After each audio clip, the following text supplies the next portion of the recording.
Hello everyone, I'm Justin and this is part 2 of our Marvel Cinematic Universe Phase 2 recap. If you end up enjoying this video and want to see more from us, then make sure to click that subscribe button and click the bell to know any time we upload a new video. We recently uploaded the first part of this 2-part recap for the MCU's second phase, which will be linked in the description, so make sure you check that out if you haven't already before continuing on with the video, as well as our full Phase 1 recap released a few months ago. Before we can continue on with the current Avengers story thread, we're first taken back to 1988 Missouri, where we meet a young boy named Peter listening to music on his Walkman, and whose mother Meredith is dying from cancer. In her last moments, she speaks to Peter about his father, whom the boy has never met, describing him as an angel composed out of pure light, before giving Peter a gift and asking him to take her hand. But a distraught Peter can't build up the courage, and she passes before he does so. Heartbroken and in shock, Peter runs out of the hospital, outside of which a spaceship suddenly appears and abducts him. 26 years later, we see Peter, now a member of the Ravagers led by Yondu Udonta and going by the name Star-Lord, arrive on the abandoned planet Morag to recover an orb for the broker. But just as he gets possession of it, he's met by Korath the Pursuer, a servant of Ronan the Accuser, who attempts to capture him, but Quill's able to escape him and his men and get back to his ship, the Milano. He soon receives a call from Yondu, who he was supposed to meet on Morag and hand over the orb to. But Quill's grown bitter towards the Ravagers for ruining his childhood, so he travels to the capital of the Nova Empire, Xandar, alone to collect the broker's reward for himself, forcing Yondu to put out a 40,000 unit bounty for his capture. Meanwhile, Korath has returned to Ronan's Kree warship, the Dark Aster, and informs him of Star-Lord's escape with the orb, which Ronan had promised to deliver to the Mad Titan Thanos, the galaxy's most powerful being, in exchange for the annihilation of Xandar. Years ago, to put an end to a war between their people, the Xandarians and Kree signed a peace treaty, which outraged Ronan, so he fled the Kree Empire and began invading Xandarian-controlled and allied worlds, killing hundreds of thousands in a mad quest for Kree purity. And to complete his quest, he's now made a deal with Thanos, who also lent him aid in the form of his daughters Gamora and Nebula, the former of whom Ronan sends to intercept Quill on Xandar. Quill's already begun his exchange with the broker though, but upon learning Ronan is in search of the orb, the broker backs out of the deal. Shortly after this, Quill's ambushed by Gamora, and their ensuing brawl draws the attention of 2 bounty hunters, Rocket Raccoon and Groot, who attempt to capture Quill to collect Yondu's reward, but the 4 are ultimately stopped and arrested by the Nova Corps, Xandar's military force, who then transport them to their prison facility, the Kiln. There, Gamora is an immediate target of the other prisoners due to her relationship with Thanos and Ronan, but Gamora reveals to Quill, Rocket, and Groot that she'd actually planned to betray them and sell the orb to her contact for 4 billion units, with hopes of starting a new life of her own. Her father and Ronan's reputation still nearly gets her killed though, when she's confronted by Drax the Destroyer, whose wife and daughter were slaughtered by Ronan, but Quill manages to talk him down, explaining how her betrayal will likely lead to Ronan coming to deal out punishment, so instead of doing Ronan's work for him, he should await his arrival. Gamora questions why he chose to help her, but Quill claims he just wants a cut of her 4 billion unit orb exchange, and the 2 end up forming an escape plan with Rocket and Groot, who have experience in escaping from prison, so they can meet with her buyer and split the profits. But their plan quickly draws the attention of the prison's guards, so they've got to fight through them to get to the Watchtower, which they eventually do with the help of Drax, hoping Gamora will lead him to Ronan. And once inside, Rocket's able to fly them to the Milano, which they escape in and begin making their way to Nowhere, the severed head of an ancient celestial being that's now the home of the mining colony Exetar. Meanwhile, Ronan had been informed by the other that Thanos, having learned of Gamora's betrayal,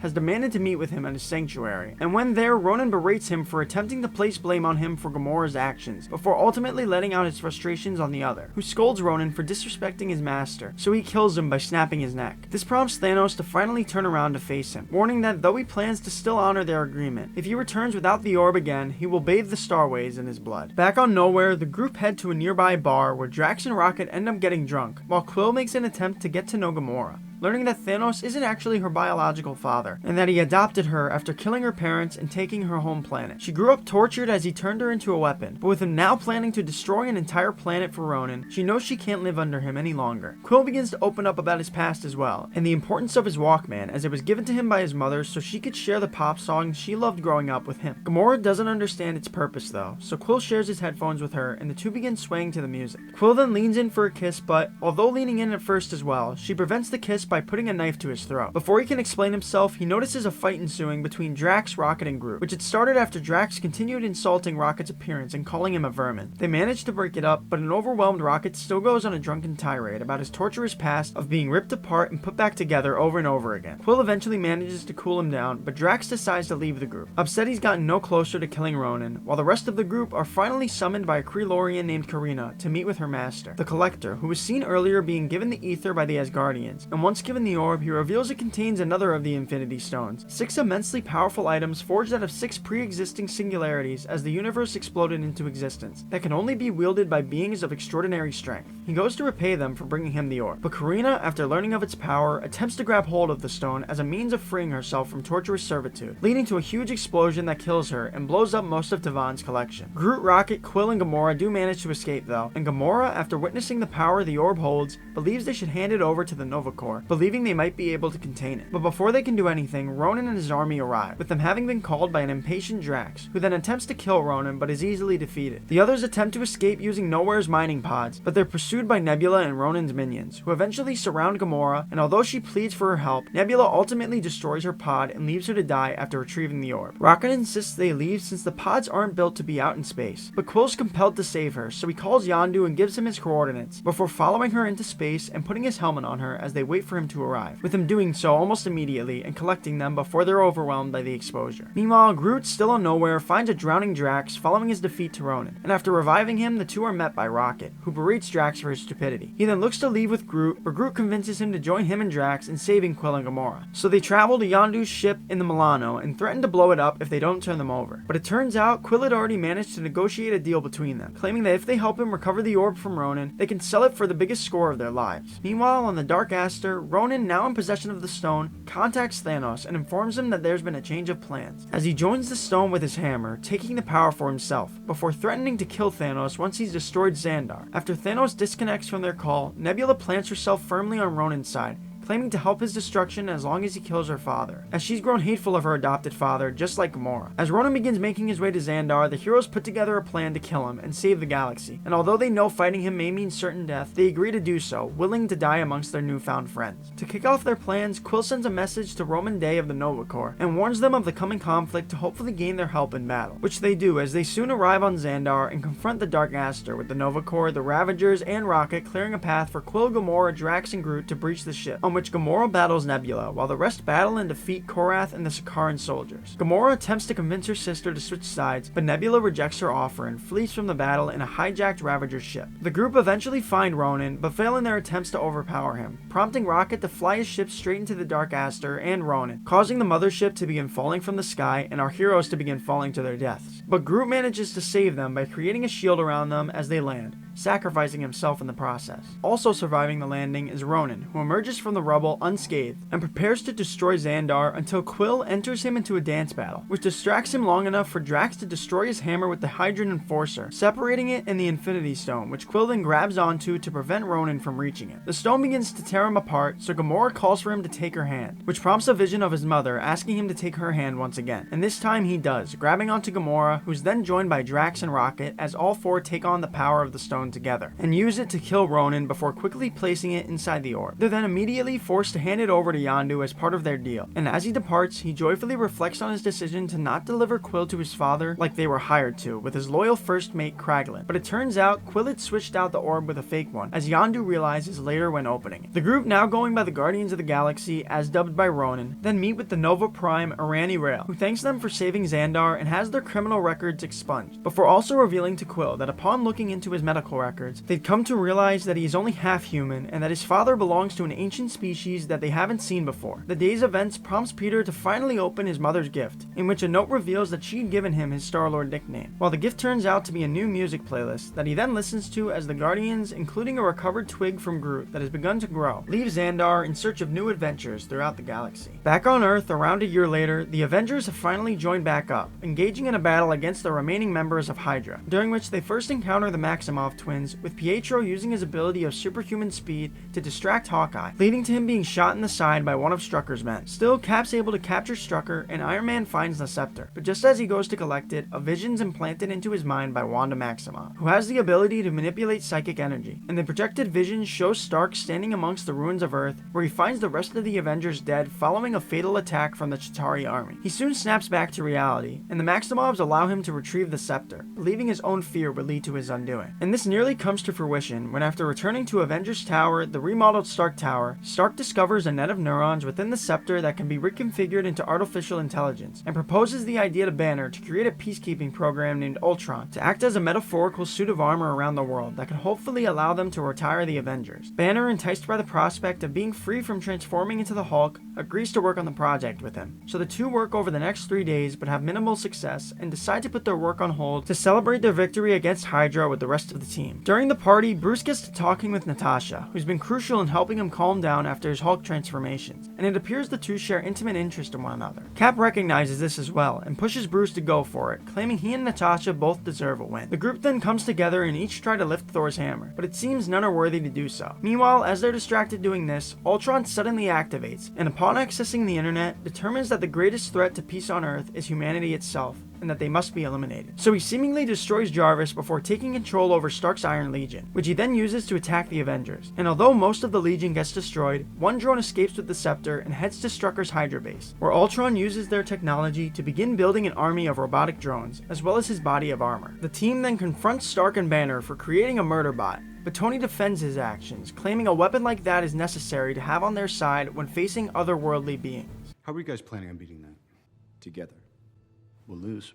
And we'll do that together too. Meanwhile, Ultron's managed to recruit the Maximoffs, as they share disdain for Stark and in turn the Avengers, since their parents had been killed by one of Stark Industries' bombs when they were children, and the Avengers soon learn of their partnership, as well as their plans to meet with arms dealer Ulysses Claw to acquire vibranium, a nearly indestructible Wakandan metal that happens to be the same metal that makes up Cap's shield, after being sent a message of a dead Strucker who'd been killed by Ultron and who had known connections to Claw. After receiving the vibranium though, Ultron becomes enraged after Claw assumes him to be one of Stark's robots, and straight up cuts off his arm. The Avengers arrive shortly after this and engage in a battle with the trio, during which Wanda implants visions into the minds of Black Widow, Cap, and Thor, with Nat being forced to relive her traumatic upbringing in the Red Room, where she was trained to become the assassin she is today, Cap being given the chance to dance with Peggy before once again finding himself all alone, and Thor seeing Heimdall on Asgard, claiming Thor's leading them to hell, before also seeing a vision of the 6 Infinity Stones, although he's unaware of their significance. With them rendered ineffective and Iron Man still distracted with Ultron, Wanda turns her attention to Bruce, and whatever vision she shows him causes him to become the Hulk and lose control as he wreaks havoc on the city of Johannesburg. He's soon met by Iron Man, now suited up in his Hulkbuster armor, and although Hulk has full control in their brawl,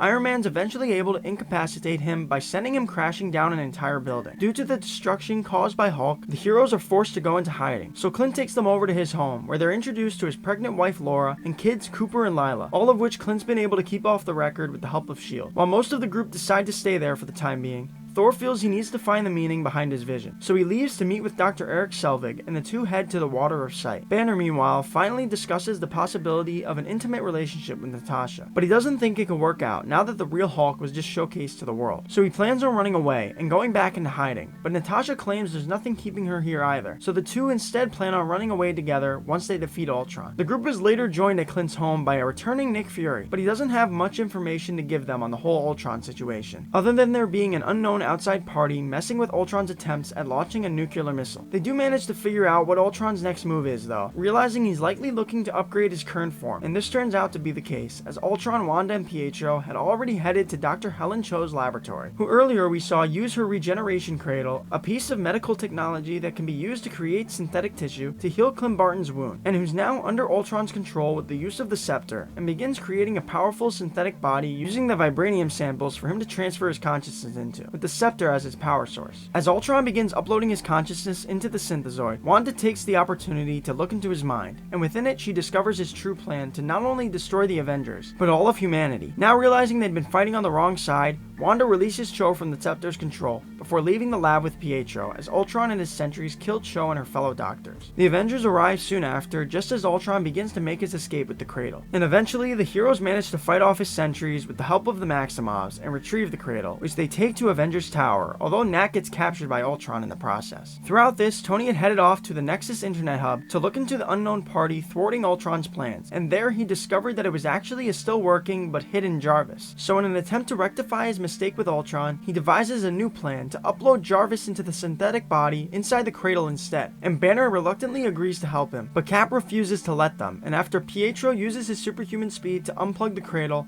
a brawl between the heroes ensues, until Thor suddenly returns and uses the power of thunder to complete the upload, creating Vision. While at the Water of Sight, Thor gained new knowledge of the 6 immensely powerful Infinity Stones, learning that he'd already encountered 3 of them, those being the Space Stone within the Tesseract, the Ether, which is a liquefied form of the Reality Stone, and the Mind Stone that was inside the scepter and is now embedded into the forehead of Vision, while the Guardians had been in possession of the orb containing the Power Stone. Once he learned of the power the stones hold, Thor realized that in order to defeat Ultron, they'll need them on their side. So he created Vision, who's now neither Ultron or Jarvis, but claims to be on the side of life, and ultimately gains the hero's trust after effortlessly lifting Mjolnir. Prior to this, Clint had received a message from Natasha over the radio in Morse code, through which she revealed Ultron's location, so the now expanded group of Avengers head to Sokovia to put an end to him once and for all. Upon arriving there, they begin sending the citizens of Novigrad to safety in anticipation for their battle, while Bruce finds Nat and frees her from imprisonment. He doesn't want to take part in their planned fight though, fearing what could happen when transforming near civilians again, and asks Nat to join him in leaving. But Nat believes their job's not finished, so she forces him to transform into the Hulk after giving him a kiss and pushing him off a cliff. As the Avengers battle with the Sentries begins, they soon learn of Ultron's ultimate plan to create a mass extinction event, when his machine, built with the remaining vibranium samples and Chitauri anti-gravity technology, begins lifting part of the city up into the sky, with plans of sending it crashing back down to replicate a meteor strike. The Vision finally comes face to face with Ultron and attempts to make peace, but when that doesn't work, he instead begins burning Ultron out of the internet, completely taking away his ability to travel through it. Still, the only way to stop the complete extinction of humanity seems to be blowing up the city while it's still in the air, though it would still kill everyone on it. But luckily, the heroes are soon joined by Nick Fury and whatever he was able to salvage of S.H.I.E.L.D., along with War Machine, and together they're able to destroy almost all of Ultron's bots as the city's civilians make their way onto the ship. Before the heroes can join them though, Ultron rains gunfire down at them from the Avengers Quinjet, and it looks like his attack may prove fatal for Clint, who'd been carrying a young boy to safety, but he and the boy are saved in the nick of time by Quicksilver, who sacrifices himself protecting them. A furious Hulk then leaps onto the Quinjet and tosses Ultron out of it, sending him crashing to the ground to be met by a vengeful Wanda, who puts an end to him in this form. Still, the city begins falling back down, so after Vision flies in to rescue Wanda, Iron Man fires a beam from his chest just as Thor summons a lightning strike to reflect off the vibranium core, creating an explosion that shatters the city into rubble, which falls safely into the ocean. With the day saved, Nat tries to contact Hulk, who's still inside the Quinjet, and attempts to help him turn the ship around. But Hulk instead suddenly ends the call and flies out of Earth's atmosphere alone, believing he won't ever be accepted there. Vision then finds the last remaining Ultron sentry, in which Ultron is now inside, and the two have a brief exchange of ideals before Vision obliterates the drone, putting an end to Ultron for good. Following their victory, Thor leaves Earth to search throughout the cosmos for the remaining Infinity Stones, as well as to make sure they don't fall into the wrong hands. But it seems he's not the only one in search of them, as we see Thanos putting on his Infinity Gauntlet. Shifting away from the Avengers again to head back to 1989 as Hank Pym, an entomologist and physicist that had also acted as a soldier for S.H.I.E.L.D., meets with Howard Stark, Mitchell Carson, and Peggy Carter to confront them for attempting to replicate his Pym particles, subatomic particles that can increase or reduce mass as well as density and strength. And he lets out a bit of his frustration on Carson after he makes a remark about his inability to protect his wife Janet. He then resigns from S.H.I.E.L.D. and says nobody will ever get his formula as long as he lives, believing it's too dangerous. We then jump back to the present day to meet Scott Lang, serving his final day of 3 years in prison after being convicted of stealing money from his employers and giving it to their overcharged customers. Fresh out of prison, he's picked up by his old cellmate Louise, who's letting him stay at his place until he's able to get back on his feet, which seems like it could take a while as finding a job as an ex-con proves to be difficult. On top of this, he also has to make money to pay his ex-wife Maggie for their daughter Cassie's child support, with him not being allowed to visit until he's able to. So after crunching the numbers and realizing it'd take over a year to see his daughter while making minimum wage, Scott goes to Louise, who'd spoken of a tip he'd gotten earlier about some rich guy with a big safe going away on vacation for the week, and agrees to work with him and his friends Kurt and Dave, the former a hacker and identity theft specialist, and the latter a getaway driver, to put together another robbery. The setup goes smoothly, and Scott's able to quickly sneak into the home, and uses his experience and expertise to impressively get the safe open. But it appears to have been for nothing, since all he ends up finding is what he believes to be an old motorcycle suit, which he still takes before he exits. But as he does, he's unknowingly watched by the home's owner, Hank Pym. Following his departure from S.H.I.E.L.D., Hank started up his own company, Pym Technologies, though sometime later the board actually voted him out of his position as CEO, with his estranged daughter Hope being the deciding vote. So his position was given to his protege, Darren Cross, who rebranded the company to Cross Technologies, to which Hank's now been invited back after a long hiatus to attend a presentation showcasing Darren's attempt at replicating the Pym particles with a suit called the Yellow Jacket, having been inspired by the Ant-Man. Although Hank had claimed the Ant-Man was just a myth, upon realizing his work may actually be replicated, he reveals that the stories were indeed true in an attempt to warn Cross of the dangers of it,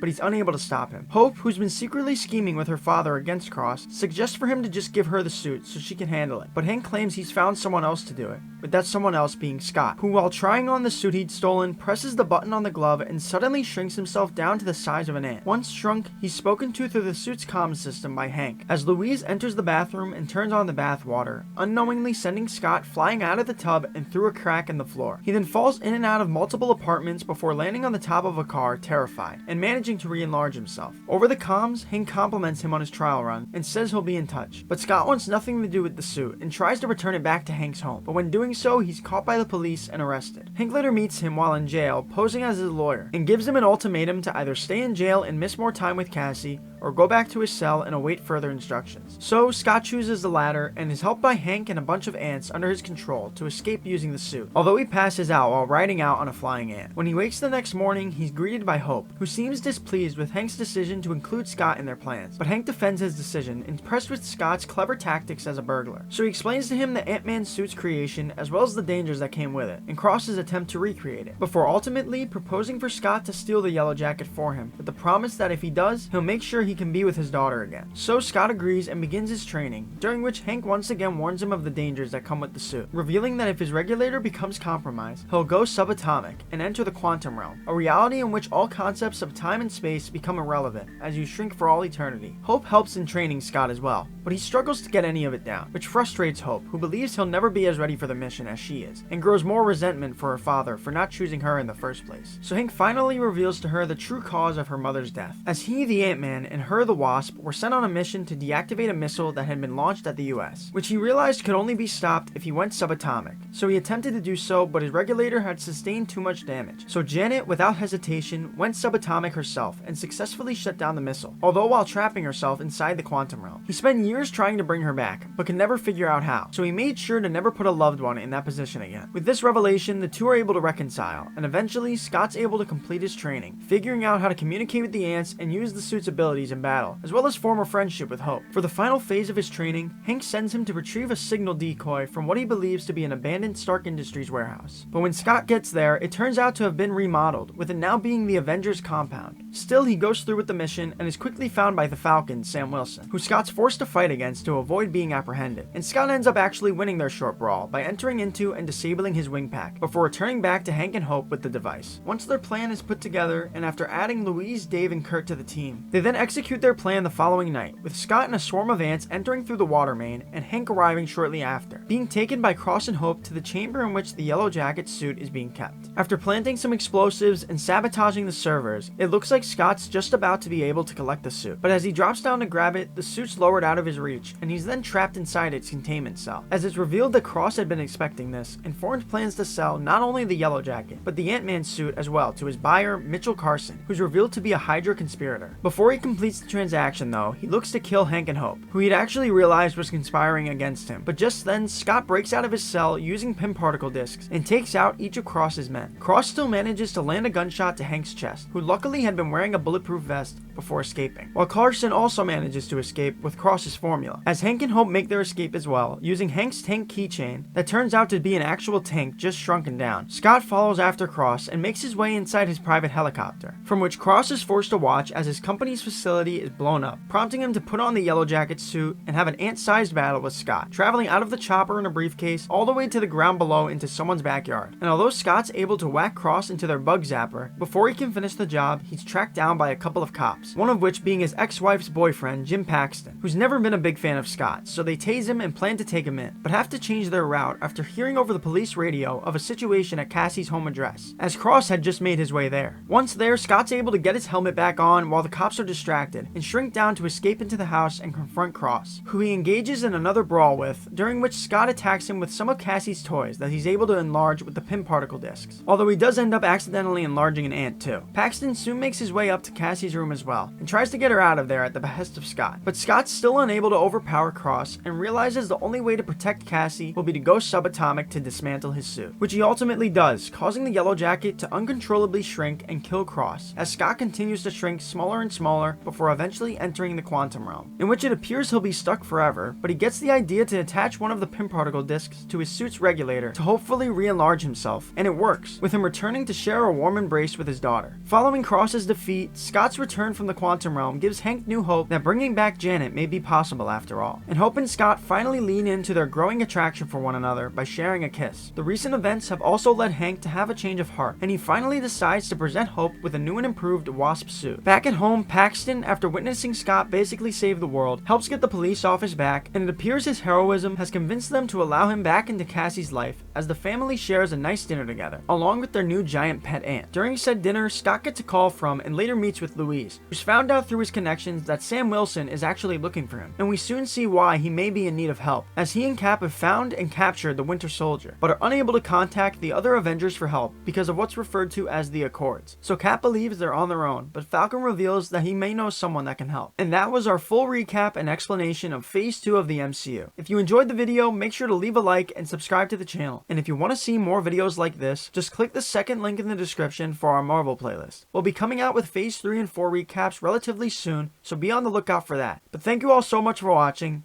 and I'll talk to you again soon.